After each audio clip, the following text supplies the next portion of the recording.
This is the Identity at the Center podcast. This is the show that talks about identity and access management and making sure you know who has access to what. Let's get started.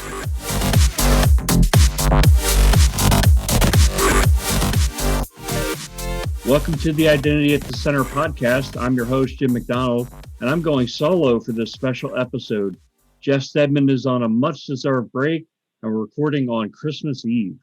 Today, our discussion will be focused on the recent SolarWinds Orion 9 code compromise, which has been in the headlines recently and affects many of our listeners in the IAM industry. I'm joined today by a repeat guest, Paul Volosen, who joined us last in episode 41, way back in April of this year. Paul is a fellow IAM practitioner and overall cybersecurity junkie. Welcome to the show, Paul. Hi, Jim. Very happy to be on. Thanks for having me on again. Yeah, we're glad to have you, and with everything going on in the news. But before we get into that, are you done all of your shopping? I've done all my shopping in the sense that I've done no shopping. I myself don't have any children, but I have siblings and we're all grown up. So just being with each other and spending time is gift enough for all of us. So I guess I'm pretty lucky. I haven't had to do shopping for anybody else other than me in this particular season. Yeah, I've done, I do have to do shopping. I have kids and everything. And I found that I'm doing a lot of my shopping online. I'm trying to support the local businesses. So I'm going to go out and pick up a few things today. But yeah, it's that time of season. And I'm a procrastinator when it comes to this stuff. So yeah, I've got to do a few things today still. So for anybody who is celebrating Christmas or, whatever holiday you're celebrating, if it's coming around this time, I hope you are having a good one and enjoying it. By the time this episode rolls, it will be after Christmas.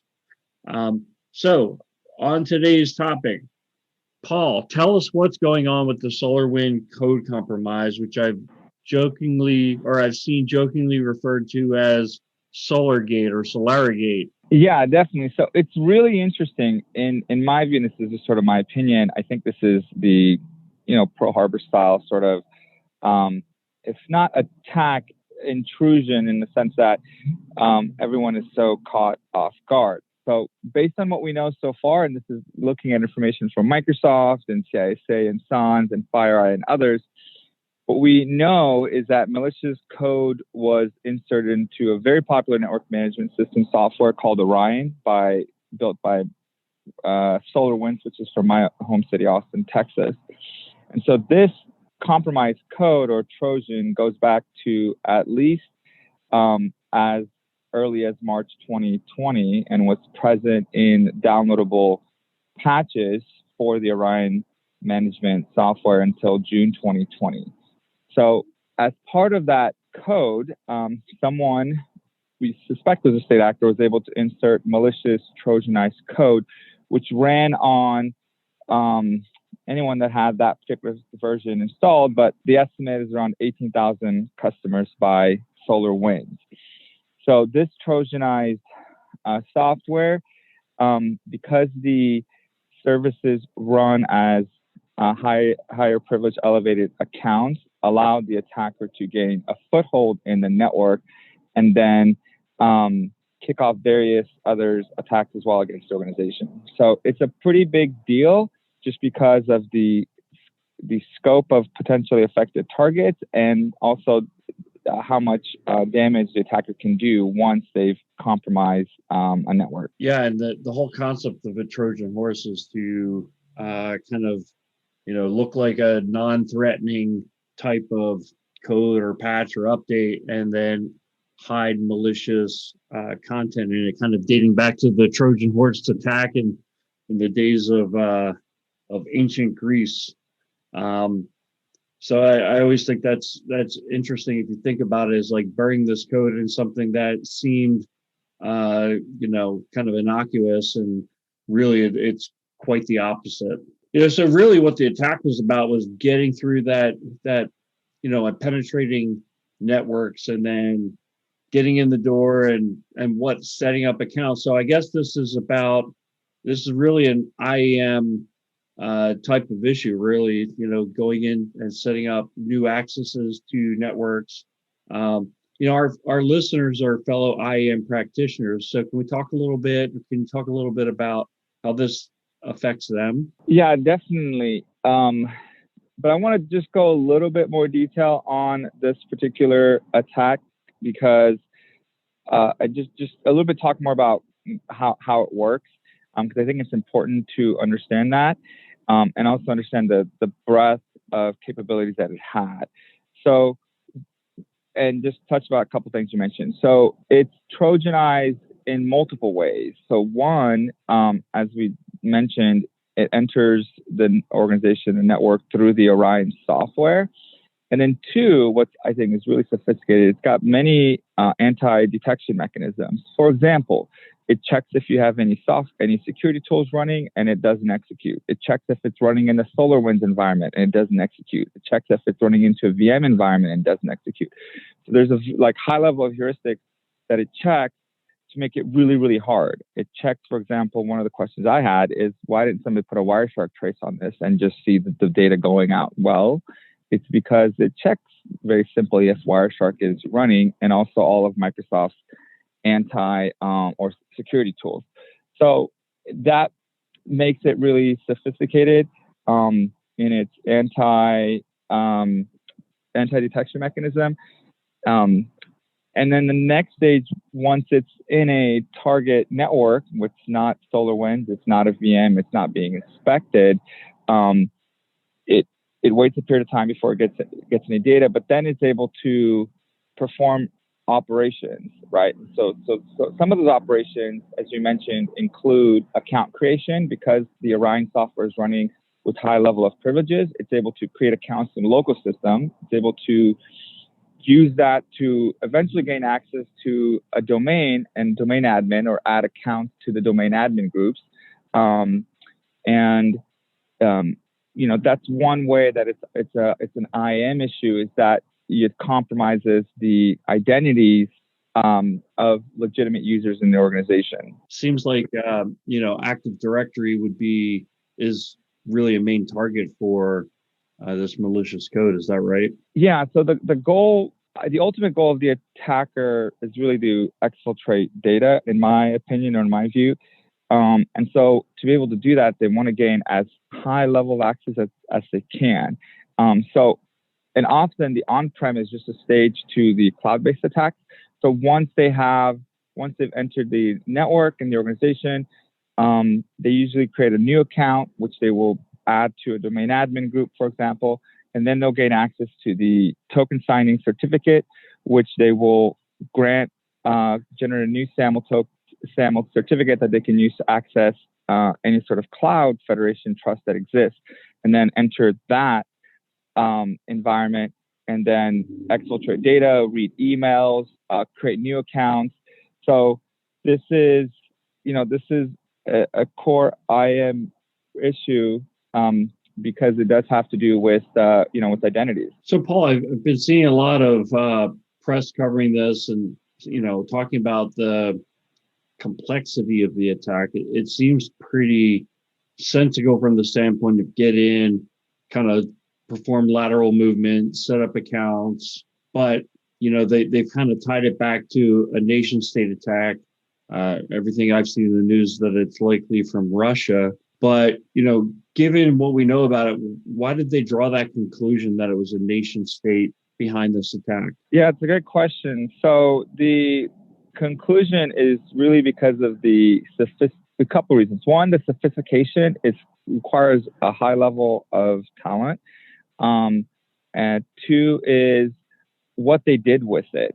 So it looks like it's specifically targeted. It's not just causing damage for no reason, or it's not ransomware. So it's specifically targeted to organizations like FireEye, which you initially found it when their security tools were exfiltrated. And then it also targeted the Treasury Department, and it's also installed on most of all the military organizations. So it's very targeted. Microsoft identified, I think, a list of 40 customers, its customers that have been affected. But the list is a finite small list, and what it allows you to do is what's called attack keyboard on attack or attack on keyboard. So it really allows somebody remote control into the organization. So the level of sophistication, the targets, is what really suggests that this is a nation state actor. Right. It seems like there's two things at play. One is kind of how they get in and how they move around, but then it's also how they're using that stolen access. Right. They're going in and getting access to email and things like that. Correct. Yeah. So one of the capabilities that they're adding when they're forging these SAML certificates is being able to read emails. And yeah, that's one of the things that they're doing is a capability to read emails. So it's a very serious attack. Yeah, it seems like one of the things that I've been reading a lot about is on the SAML side, if an organization is running an IDP, and the one that I've seen identified the most is ADFS, and I'm not sure if that's because the organizations that have been attacked in kind of a high profile way are ADFS users, but it seems like that the mode of attack has been to kind of take over the private signing certificates of those ADFS servers and then kind of impersonate users from a SAML perspective. Is that also what you've seen in your research? Yeah. So once the on-prem network is compromised and there's a trust relationship with the cloud environment, if the attacker can get admin access, which is required to the on-prem environment, then they can get abilities to sign their own SAML keys, certificates, excuse me. They get the private key to create and sign their own SAML certificates, and then they can go to the cloud and perform any operation. So everything you said, is true. But the important thing I really want to point out is that the compromise has to be done through the on-prem system, and it's really an abuse of the SAML architecture. It's not a vulnerability in the architecture itself. It's just an abuse of it because the attacker through on-prem federation trust was able to abuse that privilege and then gain the right to do those operations in the cloud. Paul, I've seen a lot of press where the number that you threw out there, 18,000 organizations affected by this. The ones I've been hearing about the most are United States federal government. I've also heard, a lot of high-tech companies and major multinational corporations. But I would imagine that, SolarWinds Orion was something used by other governments as well. Do you have any information on that? Has any of that been put in the news? Like what other nations besides the United States have been affected and are dealing with this at the moment? Yeah, I know that there are other nations that are affected. The names don't quite come to mind, but as you mentioned, the customer base is so large. I mean, in the Fortune 500, I think it's like 425 out of 500 customers that have Orion software, and so the penetration by SolarWinds into the network segment is something that they have bragged about in the past. So it's definitely it's international, but I can't say the specific countries off the top of my head which ones they were that were known to be affected. Right. What is kind of when you think about 18,000 organizations, so many, the attackers are probably focused on top targets first, but this is something that could be getting dealt with for a long time by a lot of organizations. I think the relevant question is for our IAM practitioners is, what should they be doing now? I would imagine a lot of this comes down to detection of whether or not there's an active attack underway within their walls. Yeah, certainly. So the first thing I would really recommend is to follow vendor-specific guidance on how to first ensure that your configuration is secure. So, for example, Microsoft has very specific guidance on how to segregate your on-prem and cloud networks, how to securely access, how to set up access policies for on-prem and cloud, and how to make sure that they don't increase the risk of compromise. So you want to really follow vendor guidelines there. There's also tools from Microsoft that you can use to investigate anomalous activities. Of course, view logs. And there's also third-party tools that are coming out right now that can investigate anomalous activities on your network.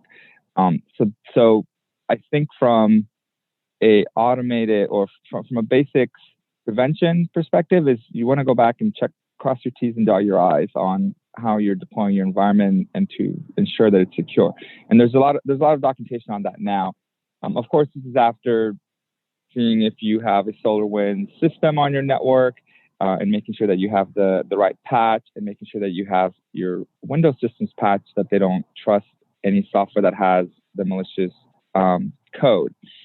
So after the basics, good security principles there, you can look for specific activities that are just narrowly focused to IAM. So as we mentioned, one of the things it does is it creates new accounts. So you need to look in your environment for new accounts that have been created for particular identities and see if it makes sense for Paul to have, who works in engineering, to have an additional account on the HR system.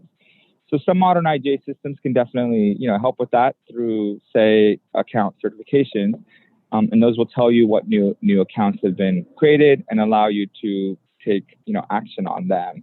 But it won't, of course, show whether the account's been compromised itself. But if you can determine that an account's been compromised, so let's just assume that Paul's account's been compromised, what you should do is you should revoke access really to all of the accounts for that particular identity because he may have access on 10 other systems. You should investigate the system which the access has been compromised to see what activities have been performed and what other systems might have been used with the compromised account. So that's kind of the investigation if you zone in on a particular account or identity that you think is compromised.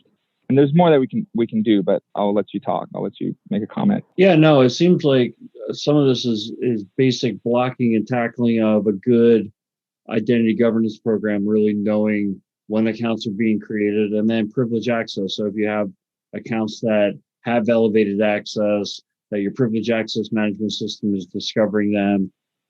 But if you're not very far along in your IGA journey, there's probably some limited help it can provide, but this ought to be maybe a wake-up call that, hey, we really need to get this IGA program moving. I kind of have been sitting here wondering about SolarWinds was, they deployed the software patch, and then that patch was able to go ahead and start creating accounts like you mentioned, domain admins. So I'm wondering, was it leveraging the SolarWinds service account? And is there maybe a potential problem that the SolarWinds service account is over credentialed, and that's what gives it the ability to kind of take these steps? So the SolarWinds definitely runs as a service account, and from what I've read, I haven't used this particular software itself. But from what I read, it may actually have additional accounts that it runs in. Whether it's over privileged depends on. That would take an analysis of all the small privileges, subset of privileges that it has. It needs to be able to do network level operations. So it needs to be able to read the TCP/IP stack, I'm sure. And so that gets, you can't just run that as, I think, least user privilege. So that's a debate that's happening and starting to happen. That's a debate that's starting to happen within the industry from, are we giving software vendors too much access into our environment? I don't yet have an opinion on that because I haven't done my specific research on SolarWinds. You make a good point, right? If Orion is essentially a network monitoring tool, it's going to need a certain level of privilege in order to do that network monitoring, right? So it's kind of a catch-22. It needs to have a lot of privilege to do its job, but at the same time, that opens up a potential security gap, if you will. So it feels like doing a fair amount of detection and monitoring of your environment, creating of new accounts, whether they're service accounts or administrative accounts. That's something that you can watch. Obviously, if you want to go back in time, if you haven't had all this monitoring in place, you mentioned going back through logs. And then, of course, also, if you're running kind of any on-premise IDP, knowing that that's kind of been the vector of attack is using a SAML IDP to impersonate accounts. Definitely look out for your vendor recommendations.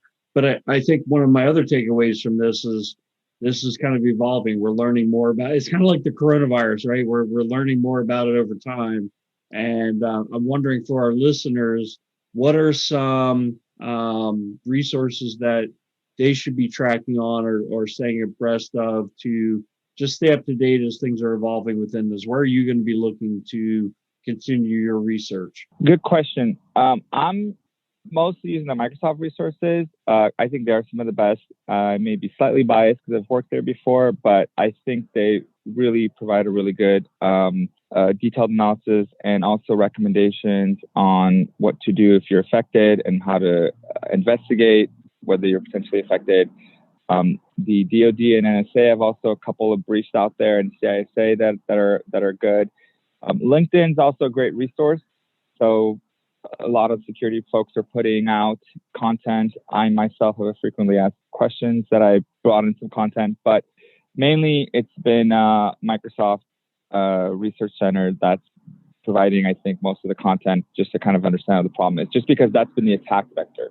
And so Microsoft led the investigation on that. Excellent. So one thing I'm going to do after we're done recording is get some links from you. We'll put them in the show notes. People can reference those if they want to do further research and plus have some places to stay up to date. Paul, is there anything else on this topic that you want to cover at this point? Yeah, I want to mention one thing that I felt really curious. So, or important to know is the way that FireEye, because FireEye is a company that detected this attack on SolarWinds, and they detected it because one of their users had registered, quote unquote, registered a new MFA device. And then when that user was contacted, they said, no, I do not have that cell phone. That's not my cell phone. I have no idea who did that. And so in this case, it's the MFA requirement that triggered the investigation by FireEye, which brought this attack that's been under our nose for many months now into play. So the value of MFA cannot be understated, and having an MFA roll out, if not as soon as possible, if you already don't have one, is very, very critical. Microsoft recommends it, and anybody else recommends it. And in this case, this is kind of what triggered the investigation and triggered this finding this attack. So use MFA. Yeah, that was good advice before the attack. It's even better advice now. Use MFA. We kind of look at that today as like at the base level of maturity, right? Yes.